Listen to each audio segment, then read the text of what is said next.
Hello everyone, I hope that you're all having a great day. In this video, I'll be breaking down all of the items in the Fade's equipment distribution mods made by Graphic Fade here. So they've made a number of different mods here ranging from the Warlock to the Ranger to the Wizard and the Bard. And I'll be breaking down all 350 items that they've released in this. So we got ourselves some good ones. The Faith and Fortitude, we got the Wands and the Weave, the Beast and Bow, Unarmed and Upgraded, the Pact and Power, Grove and Growl, Song and Steel, Rage and Resilience, Might and Metal, the Veil and Venom, and the Gifts of the Absolute.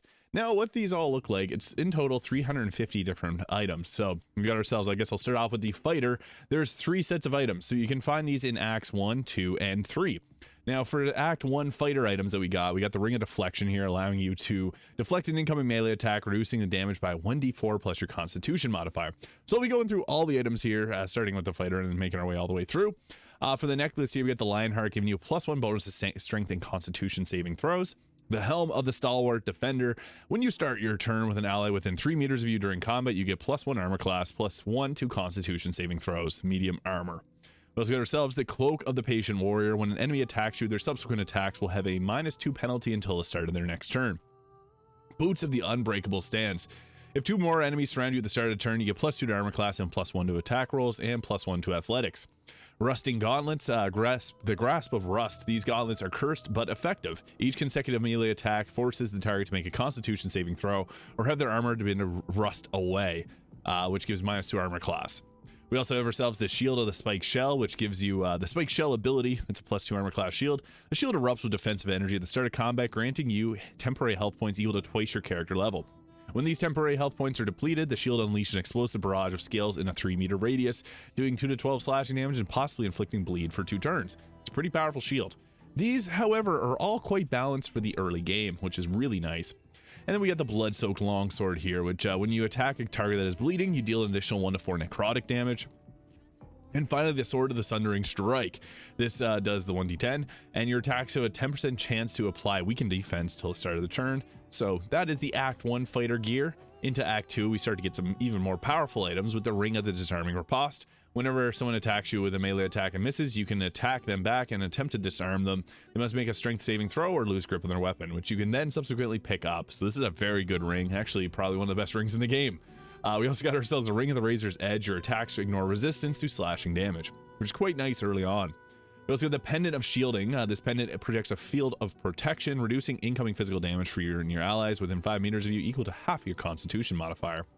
That can also work great on a Barbarian. We got the Helm of the Fearless. You cannot be frightened, and you get an intimidating shout and Constitution saving throws +1.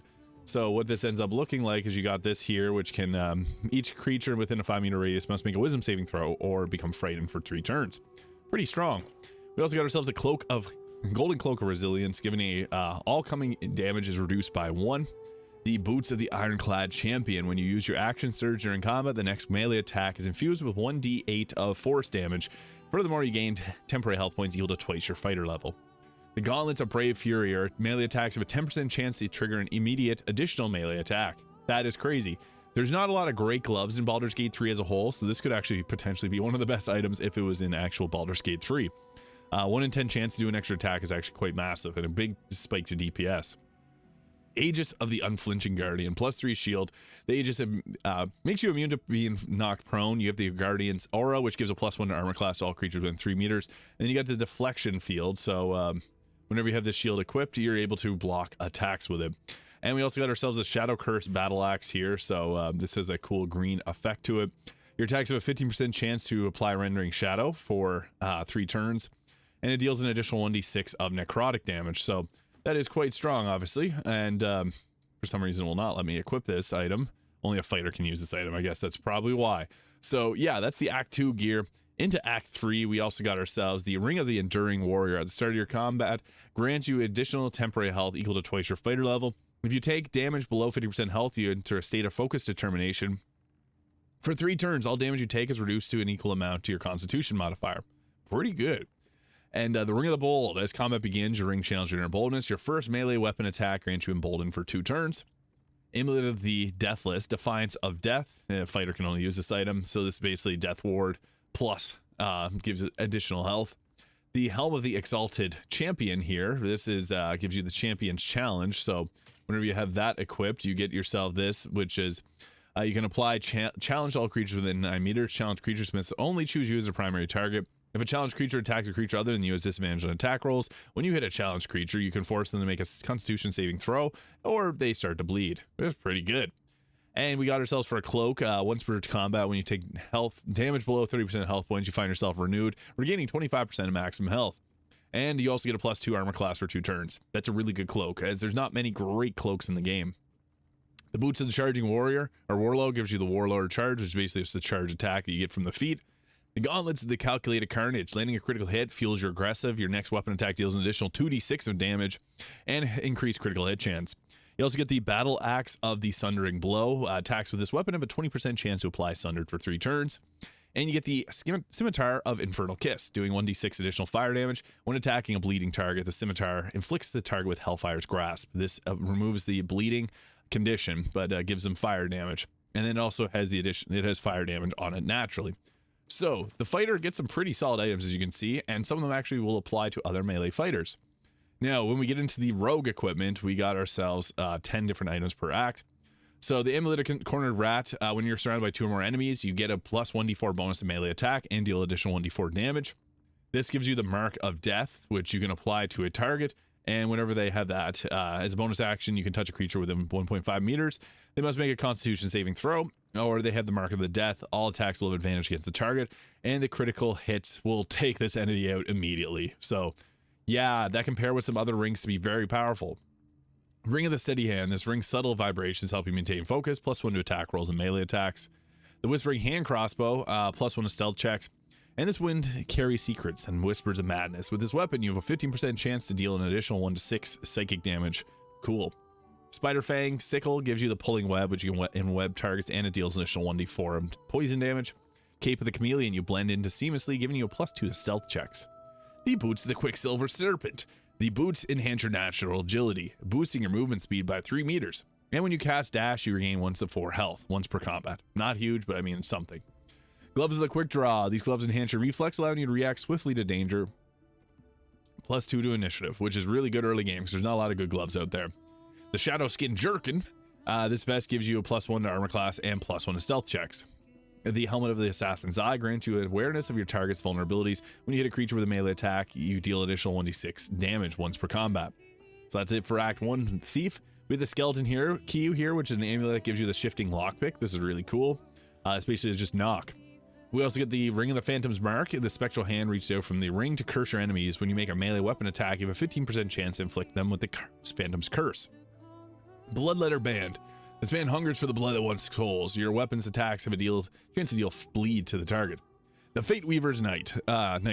You have increased critical hit chance by 1 or 5%. And the blade, whenever you land a critical hit, it paralyzes them for 1 turn. And once per turn, you can only trigger that.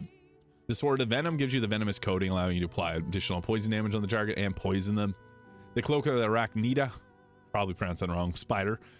This cloak grants you an innate understanding of spider webs. You can't be slowed down, and you also get the enlarged web, so that can be pretty useful.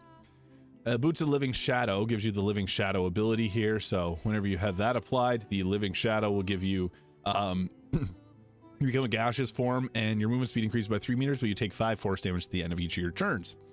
So it's not obviously ideal, but it's something. The Lucky Thief's Gloves gives you a bonus of sleight of hand equal to dexterity modifier.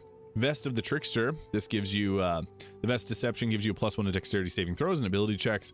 And any creatures within 3 meter of you gain a +10 to stealth checks, and you also get Mirror Image, which is actually a very good outfit. And this will give you a +1 to stealth checks. And Fog Cloud. Underrated, because Fog Cloud, typically you get that from the Gloomstalker Ranger. It's very effective. And into the Act 3 gear, we get ourselves the Amulet of Mastermind. Your abilities will sway others to your will. You have an advantage on deception and persuasion checks. That can be really useful on anybody. It also gives you Detect Thoughts. Ring of the Subtle Blade. This ring carries the weight of the prison's despair. Your first melee attack deals additional 1d6 necrotic. Ring of the Night Weaver. Next melee attack, they must succeed a wisdom saving throw or take 1 to 6 psychic per turn. The Backstabber Blade. Whenever you hit a creature with sneak attack, you deal additional 2 to 12 psychic damage if you attack them from behind, which is really cool mechanic. You also get the Heartstopper attack, which can apply daze. 9 Live Stealer. Whenever you land a critical hit with this weapon, you must make a Constitution saving throw or take 4 to 24 necrotic damage, and you're healed for half the damage dealt. So that's actually really good. And then we also got ourselves a Cloak of the Vanishing Mist, which gives you the Vanishing Mist ability here. So this can turn you invisible. And you also have the Vaporous form, transform yourself into a glass cloud. For the legendary boots, we have the Shadow Dancer boots. Your boots enhance your ability to blend in the darkness, giving an advantage on stealth checks. We also get ourselves the Bracers of Flying Defense, giving an additional 2d4 to throwing attacks. Heartseeker Vest, giving you, whenever you cruise a target 0 health, you regain health points equal to half your character level. And you get the Crimson Shroud ability here. So the Crimson Shroud gains resistance to necrotic damage, and your attacks deal additional 1 to 4 necrotic damage. And that's a short rest cooldown. So that's pretty good. Helmet of the First Strike. At the start of combat, you gain calculated risk. You channel the power of lightning into your strikes and deal additional 4 lightning damage, which is pretty cool. So that's that for the Rogue. Really strong. Into the Barbarian here now. We got some cool ones revolving around Rage. Add half your Barbarian level to weapon attack damage. Huge. When you land a critical hit, you gain 3 turns of Wrath. Also huge. And it has a unique icon for it. That's really cool. Ring of the Blood Frenzy. When you kill a creature with a melee attack while raging, you gain temporary health equal to Constitution modifier. We also get ourselves the Amulet of the Berserker's Heart. Once per turn while raging, you gain 2 turns of Wrath upon killing a creature with a melee attack. Your melee weapons have a 20% chance to burst lightning, and they must take a dexterity saving throw or take 2 to 12 lightning damage. Pretty cool for a cloak. The Boots of the Striding Springing. Your jump distance is doubled, and your carrying capacity is also doubled. Pretty nice for boots early game. Garb of Untamed Fury. While raging, you gain resistance to fire damage, and whenever you take fire damage, you gain 1 turn of Wrath. Whenever you enter rage, you get 1 turn of Wrath. And this helmet, when rage is active and you take damage, you gain 1 turn of Wrath. So you can go really hard with this. And for those that don't know, Wrath gives you a +1 to your damage. So yeah, that can stack up really good. We also got ourselves the Wrathful Maul. While raging, you deal damage, you get 1 turn of Wrath. And while attacking with this weapon, you must make targets must make a strength saving throw or be knocked prone. Pretty good. And you get the Tenacity. You can deal bludgeoning damage anyways if you miss. And we also get the Javelin Returning Fury for the Throw Zerkers out there, dealing additional thunder damage, and a 10% chance to deal additional 1 to 4 thunder. Additionally, you must make a strength saving throw or be knocked back, and it returns to your hand. So this is somewhat similar to Nyrulna, but it's early game. Into Act 2. We got ourselves a Ring of the Rampaging Bull. When Rage is active, the number to roll critical hits is reduced by 1, and your melee attacks increase in 1 by damage. The Horn of Valhalla, the legendary ring. This is cool. When you ever rage, the Horn of Valhalla awakens, granting you the blood of the Acer and the spirits of Valhalla, which gives you a huge boost to your overall damage output, and you can apply bleed with that. With the Amulet of the Savage Reprisal, whenever the rage is active and a creature strikes you with a melee attack within 2 meters, you instantly react, using your reaction to grant a savage attack, counterattack, dealing 8 damage. So that's your strength modifier in damage. We also have the Mantle of the Mountain Strength, giving a +2 to strength saving throws and checks, and there's a 50% chance whenever you attack a target, they get knocked back 4.5 meters, and they also suffer from avalanche impact. You move the Boots of the Mountain Goat, you gain a +2 to athletics, and your jump distance increases. Chest of the Ironheart, whenever you rage, all damage reduced by 1, and your armor class is increased by 1. The Gauntlets of the Pit Fighter, whenever your brutal training, whenever raging, unarmed strikes do additional 1 to 6 piercing damage, which is pretty interesting. Helmet of the Berserker's Eyes. This gives advantage on attack rolls against creatures not reacted yet. The Blood Axe doing 1d6 necrotic damage, and upon slaying a foe, you get 10 temporary health points. And the Amulet, the Warhammer of Thunder does extra 2d4 thunder damage, and whenever you crit while raging, it stuns the target for 2 turns. So Act 2 gets some pretty good gear, but Act 3 has some crazy gear. The Ring of the Untamed. Whenever the wearer takes damage from a melee attack with less than 80% of their health points, they suffer 1 to 4 fire and piercing damage. Ring of the Relinquished Rage. Whenever your rage subsides, when you turn to end your rage, you gain Embers of Wrath, dealing additional fire damage. Amulet of the Avatar of War. While raging, all damage you take is reduced by an amount equal to your strength modifier, and your movement speed is doubled. Crazy. So that could be, if you had a strength potion, that's 8 less damage that you take every attack. The Bear's Embrace. Whenever you get resistance to cold damage, and whenever you enter combat, you get 1 turn of Wrath. Boots of the Earth Shaker. When you unleash your fury, all targets within 3 meters must make a dexterity saving throw or be knocked rage. And while rage is acting, you also gain seismic aftershock.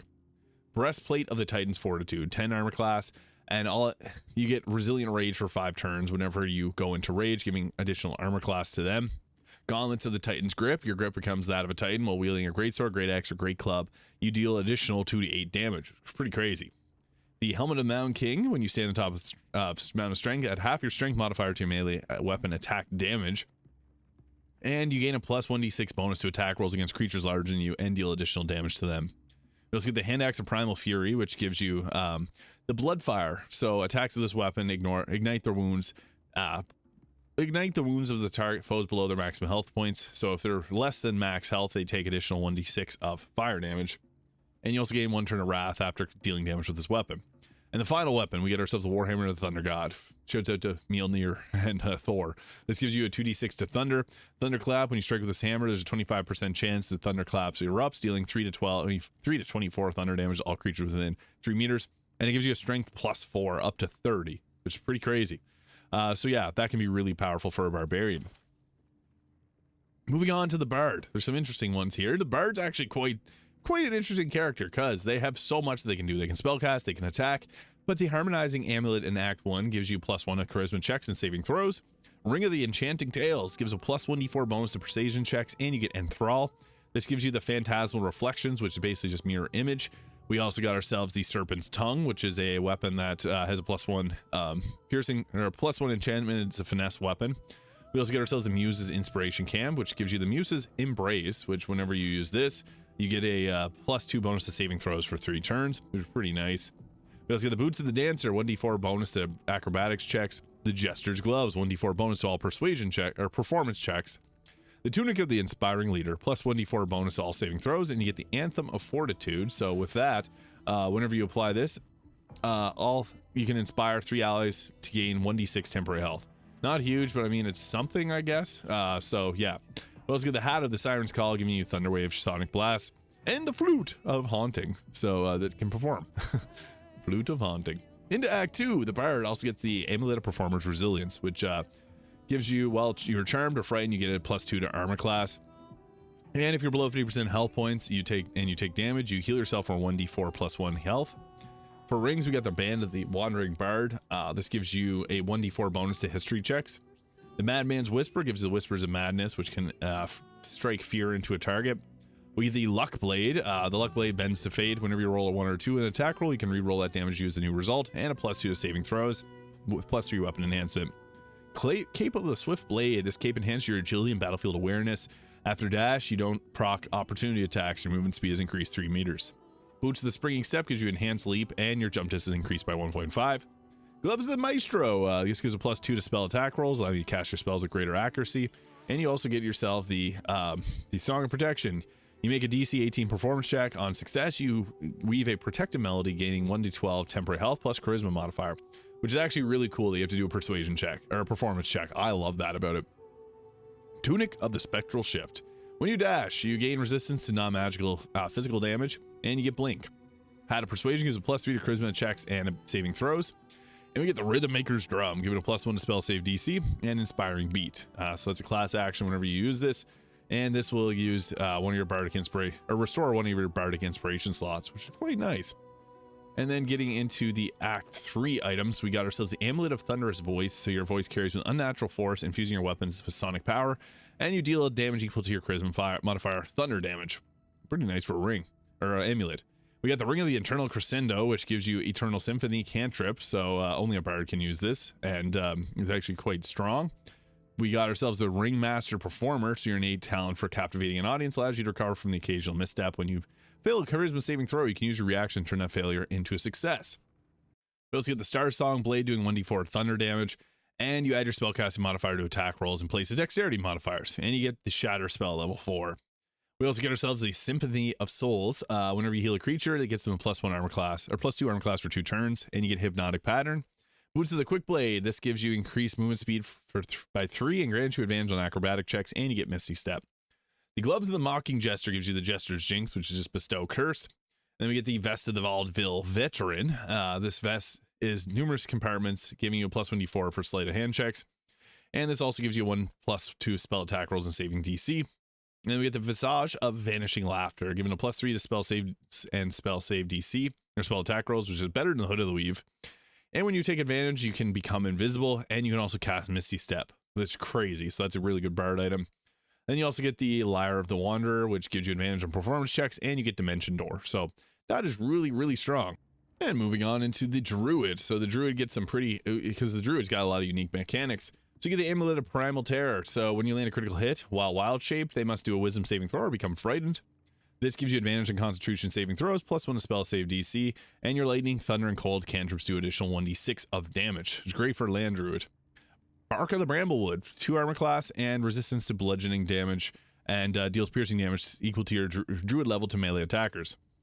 Mantle of the Whispering Winds, while wild shape, your attacks do an additional 1d8 damage, and it takes effect while symbiotic entity. So if you got the Spore Druid, perfect.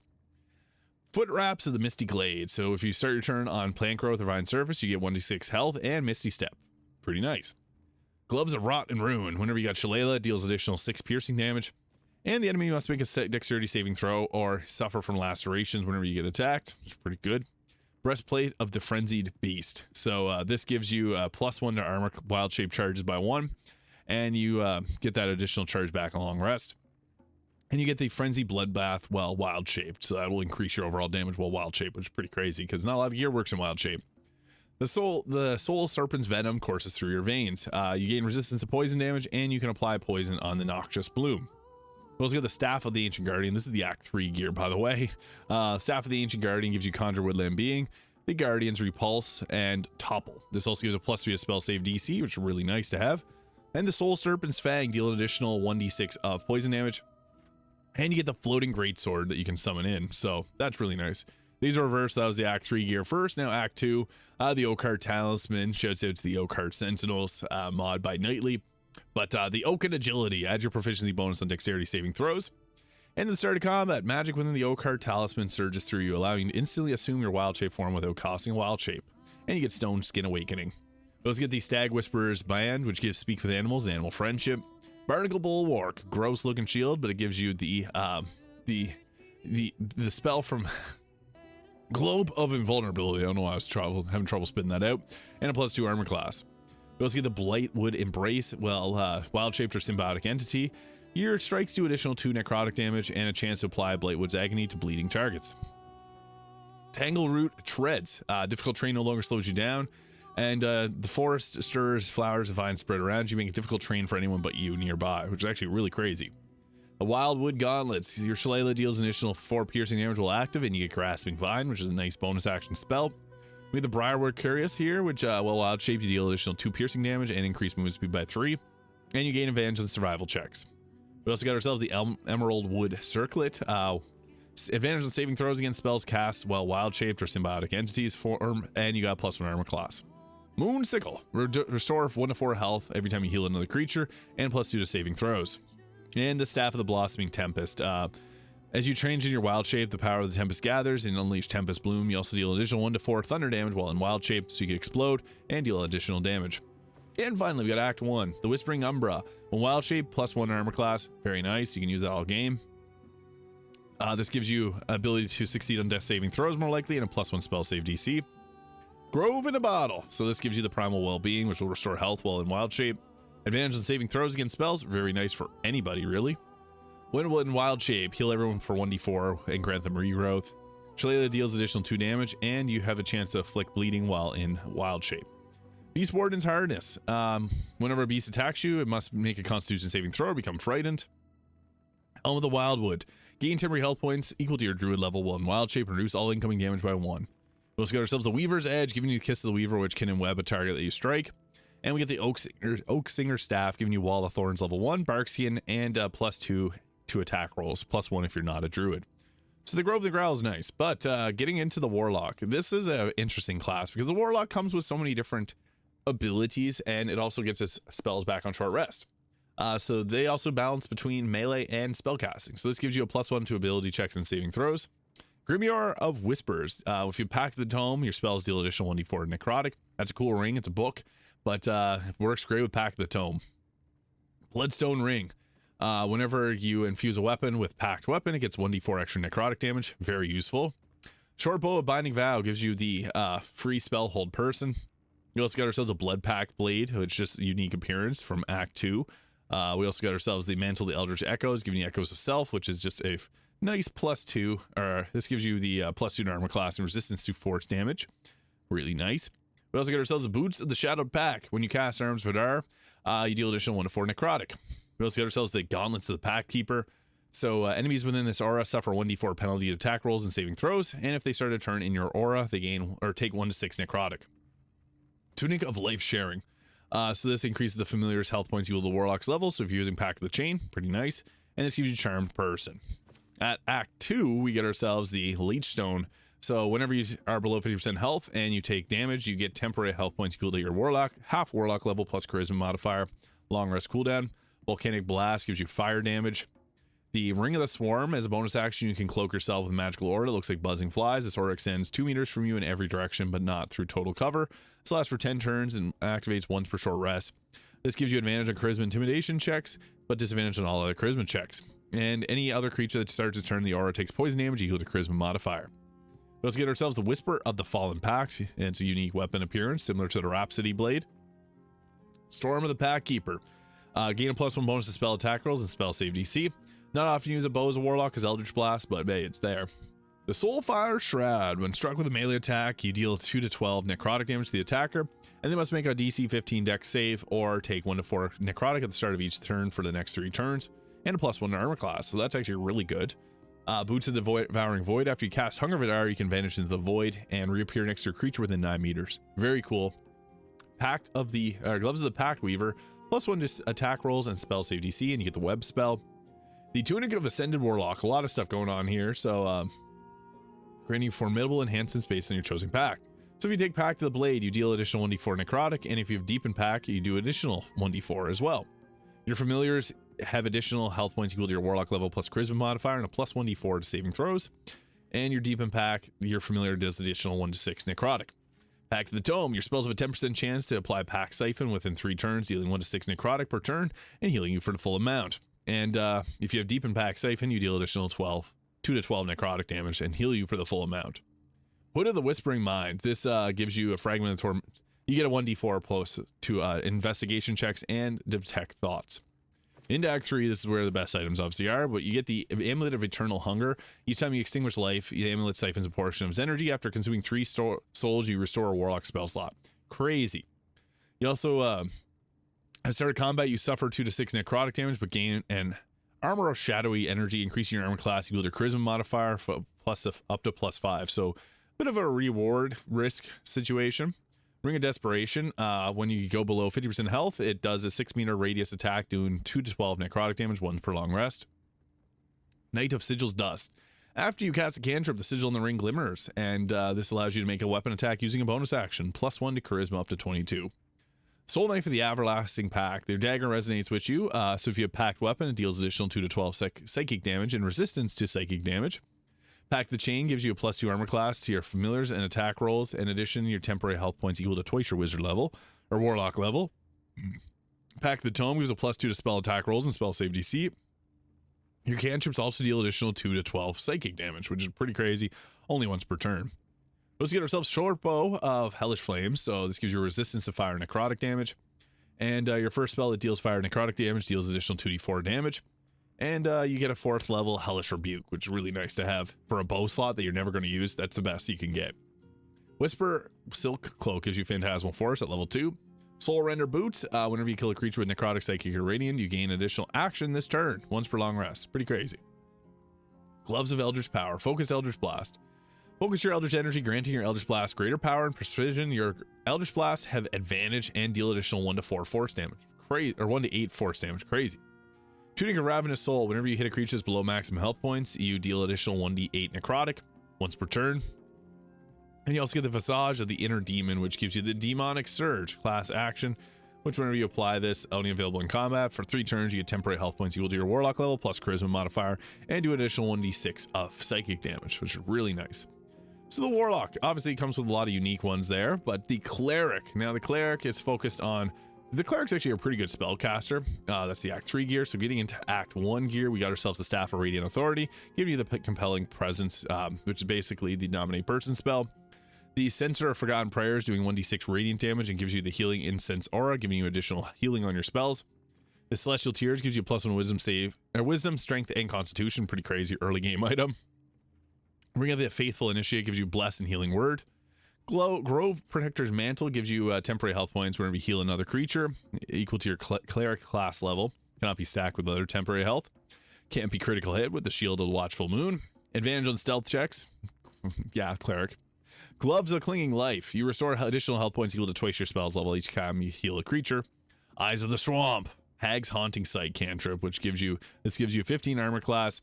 And then with this, you get the Hag's Haunting Sight gets you see invisibility, dark vision, and sensitivity to light. So that's pretty nice. And then we got ourselves Starlight Circlet, which is Celestial Spark, kind of like Lightning Blast.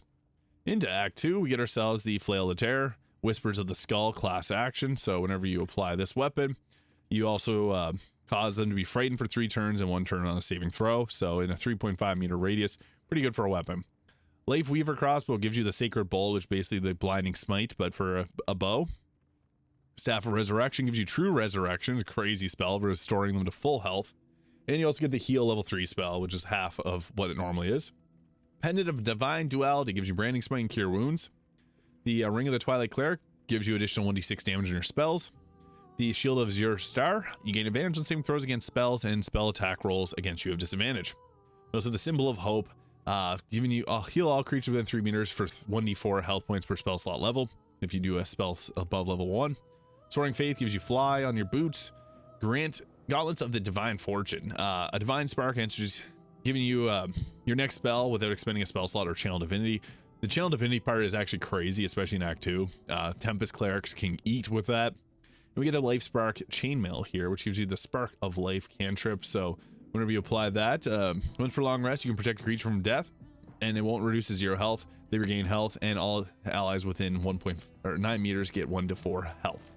Pretty good. Into Act 3, we get the Staff of Healing, gives you Mass Cure Wounds and Cure Wounds.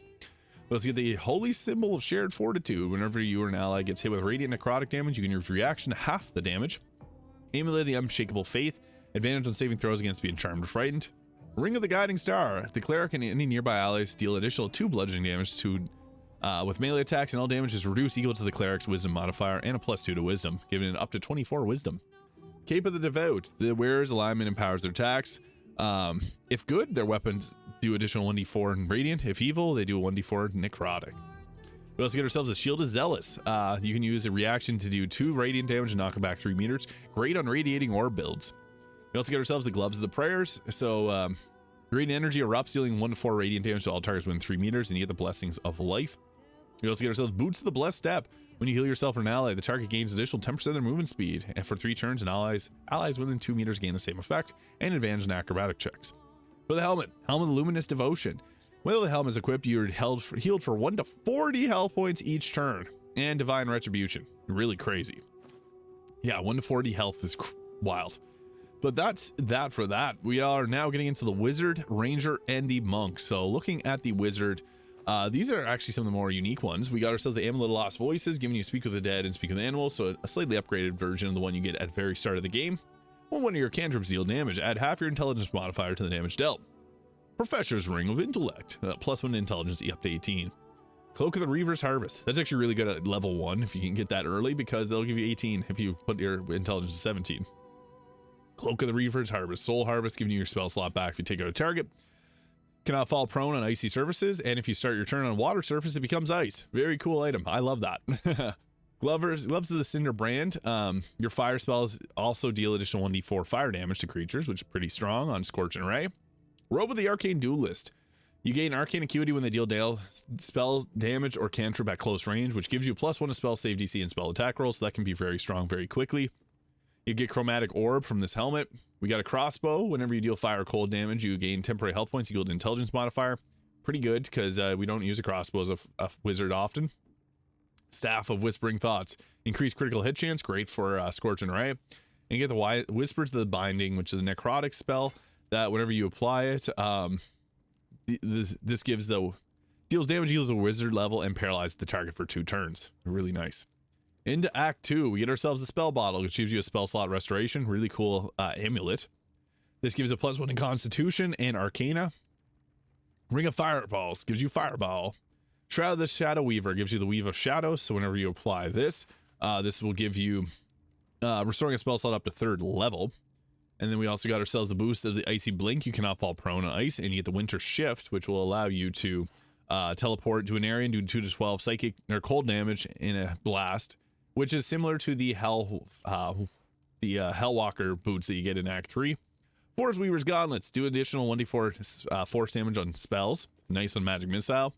Robe of the Crimson Conduit. Your cantrips deal additional damage equal to Intelligence modifier, and you get temporary health points equal to your Intelligence modifier plus 1 armor class.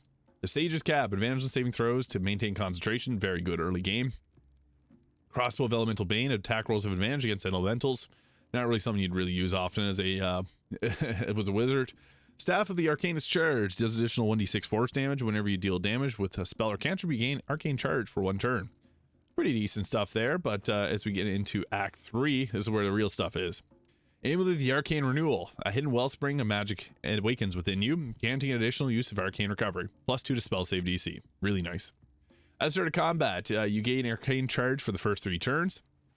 And Band of the Ascended Spellcaster. Your spell attack rolls and spell save DC is increased by 3. That's really good. Cloak of Arcane Vitality. When an enemy fails a intelligence saving throw against one of your spells, you regain 1 to 6 health points. Boots of the Shifting Elements. When in combat, you're granted a boon for 1 turn, depending on the spell type damage. There's a lot. You get Lightning Charge with Lightning, Armor of Agathis from cold damage, Mirror Image from Psychic, which is really nice. Shield of Faith if you use Radiant damage. So yeah, you can see there are all the different forms that you get from this. Really, really crazy. The Gloves of the Burning Sky. The gloves shimmer with an aura of fiery resilience, granting you resistance to fire damage, and you get the Sky Fire attack there. Whenever you use that, it's 5d8 fire and radiant damage. And yeah, that's a lot of damage. We also got Mistra's Lost Robe. This robe channels the divine favor of Mistra. Your attack rolls are increased by half your wizard level. And the robe's connection to the weave allows you to occasionally reclaim spent magic energy. When hit with a spell, you have a chance to absorb its essence, restoring 1 used spell slot of a level equal to that spell that hit you. Crazy that works. And this effect can only happen once per turn. +2 to armor class. This is really, really strong. This is what I was saying, guys. This is a very powerful ability. We also got ourselves the Hood of the Archmage. Have advantage on saving throws against spells and other magical effects, and set your intelligence to 20. Arcanum Repeater. When you critical hit with a spell, the target takes initial 1d10 force damage, and you get 1d10 temporary health, +1 bonus spell attack rolls. This is the best crossbow to add to your wizard, and even any other spellcaster, really. And then you got yourself the Nethery Staff, which does, whenever you cast a spell, the spell slot is regained depending on the level spell cast. It's going to happen once per turn, so there's a chance for that to happen. And you also get the Nether Strike, which is pretty funny.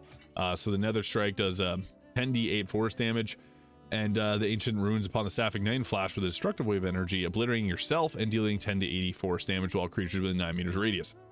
Not something you want to do often, obviously, but it's still very cool to see that. Now, getting into the Ranger, we'll do the Ranger, the Monk, and then finish off the Gifts of the Absolute. So for the Ranger, into Act 1, you get the Hyena Companion, which is really nice from a ring. Cool icon for the ring, too. Alpha's Visage. At the start of combat, you get a +2 to attack rolls for your companions and a +2 to initiative. Stripping Talon's Charm. You can, with your ranged attacks, you can disarm the target, and you disarm the target whenever you critical hit, and a +1 to initiative. Deadeye's Breastplate. Your pinpoint accuracy leaves your targets unnerved, +1 to range attacks. Vine Woven Shortbow. So you can possibly ensnare targets with your attacks, and it deals additional damage equal to half your dexterity modifier. Unseen Stalkers gives you pass without trace and 1d4 bonus to stealth checks. Beastbane Gauntlets. This weapon attack deals additional 1d4 damage to beasts and monstrosities, which is pretty often you fight those. The Ring of the Primal Hunter. Targets that have 50% or less health points take additional 1d4 piercing from ranged weapon attacks. Boots of the Swift Walker. Increase movement speed by 1.5, and you get the bonus action dash, which is really nice for boots. And the Piercing Wind Strike. Sting. You get a +1 to range attack rolls and deal additional 1d4 piercing damage. So Act 1, decent gear, but into Act 3, you get some pretty crazy stuff. The Lone Wolf's Vestments. So whenever you have no allies within 18 meters of you, enter a heightened stance, getting advantage in stealth checks, 1d4 bonus to attack rolls, and your movement speed increases by 3 meters. And when you have ranged weapon attacks and hit the target, you do not hit opportunity attacks, so you can run around. This does give disadvantage on stealth checks, though. The Unwavering Gaze. Immune to being blinded, which is actually extremely useful for a variety of reasons in Act 2. This is also something you don't have to use as a ranger. You can use that on anyone, and it also gives you a weapon attack with so this gives you the Momentum Strike. Must have dashed this turn, and you make a weapon attack as a bonus action, similar to the one that you get from the Hellfire Crossbow. Hidden Hunter's Stride. When the target's surprised, you deal additional 1 to 6 piercing damage and increase critical hit chance. This gives the Hunter's Bond. The Hunter Shroud, the cloak infuses your projectile, piercing Hawk's Talons. Your ranged weapon attacks within 9 meters deal additional damage die based on the ranged weapon type and does not apply to critical hits. So I guess with the gauntlets, you go back to that and show off the ability. The Hunter's Bond gives a 1d6 bonus to attack rolls and deals additional 1d6 damage for next 3 turns.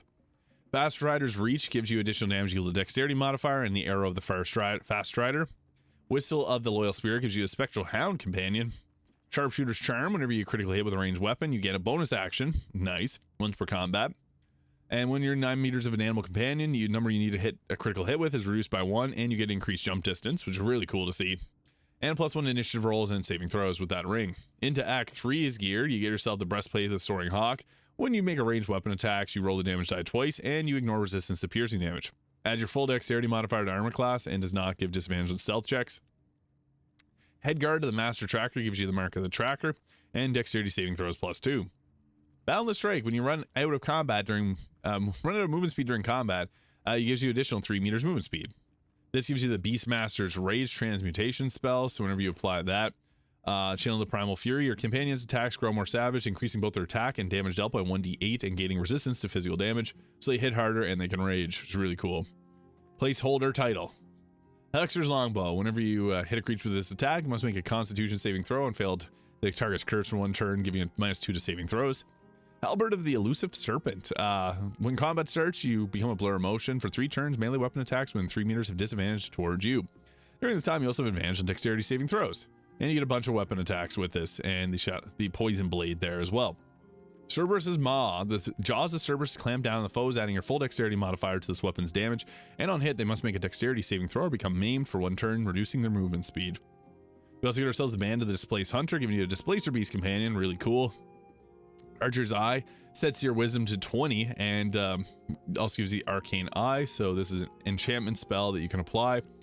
And this, for 3 turns, you and your allies within 9 meters gain advantage on ranged weapon attacks and increase critical hit chance, which is great for the whole team. And we get the Ring of the Precise Strike. And, well, within 6 meters of a foe, ranged weapon attacks deal 1d6 bonus to attack rolls. Really good. And into Act 3, or I guess we already went over Act 3 stuff. But that's that for the Ranger. Finally, to go over the Monkey here, and then we'll talk about the Absolute stuff. This video is going very long. It's going to be one of my longest videos. So going into Act 1 gear, we get ourselves the Singlet of the Iron Fist, +1 to weapon attack damage. It's nice. Dexterity +1 up to 17. Not super useful, but it's there.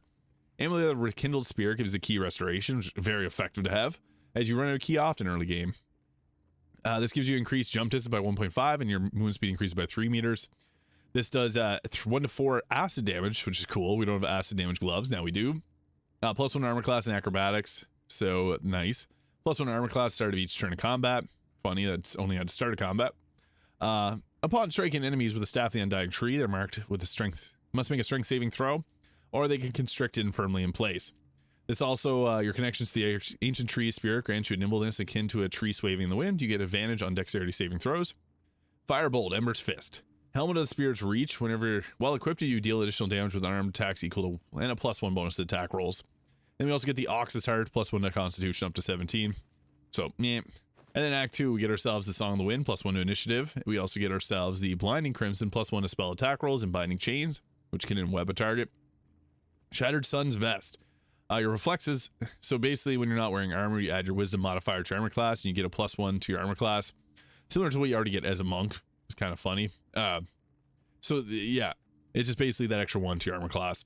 Your melee attacks have a chance to apply Shattered Sunlight and gain additional use of a key point. Once used, it must be restored taking a long rest. So single key point's nice. Veil of Deception, advantage on deception checks.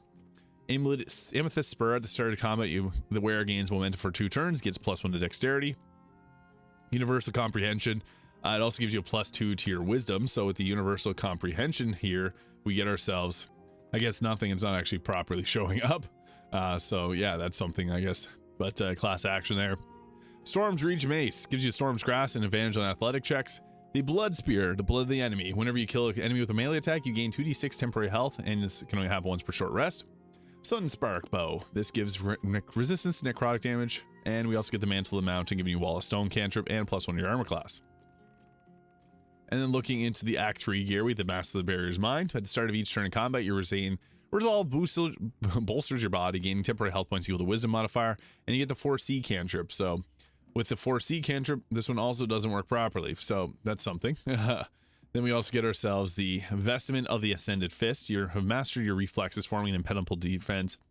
You add your Wisdom modifier to your armor class and a +3 to your armor class.